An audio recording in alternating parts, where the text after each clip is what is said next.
दोस्तों family man web series के राज and DK इन्होंने कुछ टाइम पहले कहा था साल 2022 के आसपास कि फैमिली मैन वेब सीरीज के स्क्रिप्ट में मुझे वो मज़ा नहीं आ रहा है। मैं सोच रहा हूँ इसे बंद कर दूँ, लेकिन मजबूरी है, बनाना पड़ रहा है और वो मजबूरी फैमिली मैन 3 वेब सीरीज में दिख रही है।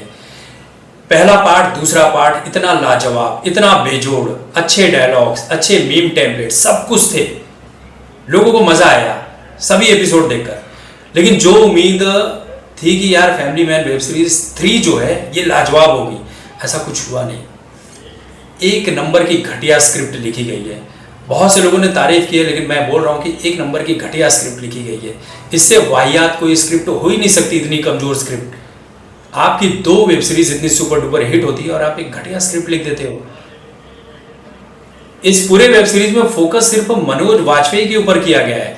ऐसा लग रहा है कि पूरी भारत को वही बचाने में लगे हुए हैं और वही बचा सकते हैं। बॉर्डर पार करके म्यांमार जा रहे हैं, इंडियन आर्मी को बचा रहे हैं।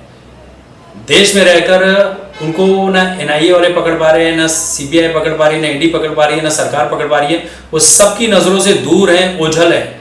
जानते क्यों? क्योंकि एक घटना ऐसी होती है कि जिसमें वही प्राइम सस्पेक्ट बन जाते हैं।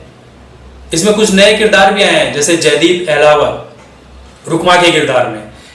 पाताल लोक वेब सीरीज में आपने देखा था कि ये नागालैंड में जाकर हाथीराम चौधरी जो थे, जयदीप अहलावत, वहां की समस्या को सुलझाने का काम कर रहे थे। और यहाँ पर फैमिली मैन वेब सीरीज 3 में हमारे जो जयदीप अहलावत साहब हैं, ये वहां रहकर प्रॉब्लम क्रिएट कर रहे हैं, बम धमाके कर रहे हैं, आतंकवाद फैला रहे हैं।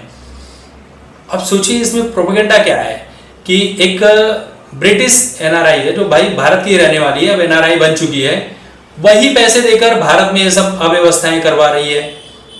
बाद में उसका पति जो है आकर पीएम से हथियारों की डील भी करता है। और इस वेब सीरीज में प्रधानमंत्री को इतना कमजोर दिखाया गया है, ऐसा लग रहा है कि प्रधानमंत्री ही है। इससे ज्यादा बेहतरीन डिसीजन तो भाई कोई ऑफिस का चपरासी ले सकता है।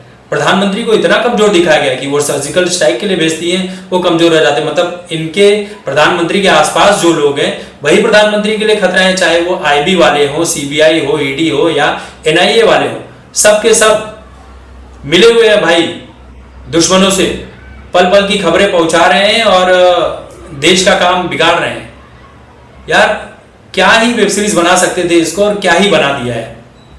भाग रहे हैं, क्यों भाग रहे हैं, कहानी क्यों चल रही है, स्क्रिप्ट क्यों चल रही है, कोई मतलब नहीं है। ऐसे कोई खास डायलॉग नहीं है ना कि जो आपको याद रहते हैं कि यार ये मीम टेम्पलेट बन सकता है, इसको याद रखा जाना चाहिए। बहुत अच्छी वेब सीरीज बना सकते थे, लेकिन नहीं बना पाए। इसको मैं 2.5 की रेटिंग दूंगा। हालांकि रेटिंग वेटिंग का कोई मतलब नहीं होता है यार। ज़्यादातर लोग 3.5 की रेटिंग दे देते हैं कि चलो भाई ना अच्छा है ना बुरा है। लेकिन यार क्या है, उदास कर दिया मन। बहुत अच्छी स्क्रिप्ट लिख सकते थे। बहुत से लोग कहेंगे कि यार नहीं भाई तुमको समझ में नहीं आता है। यार जाके खुद देखो, तुमको भी समझ में आ जाएगा कि इतना कमजोर प्रधानमंत्री होता है क्या। एक तरह से दिखाना चाह रहे हो कि प्रधानमंत्री भाई मोदी है, लेकिन वहां पर एक लेडी प्रधानमंत्री दिखाई गई है।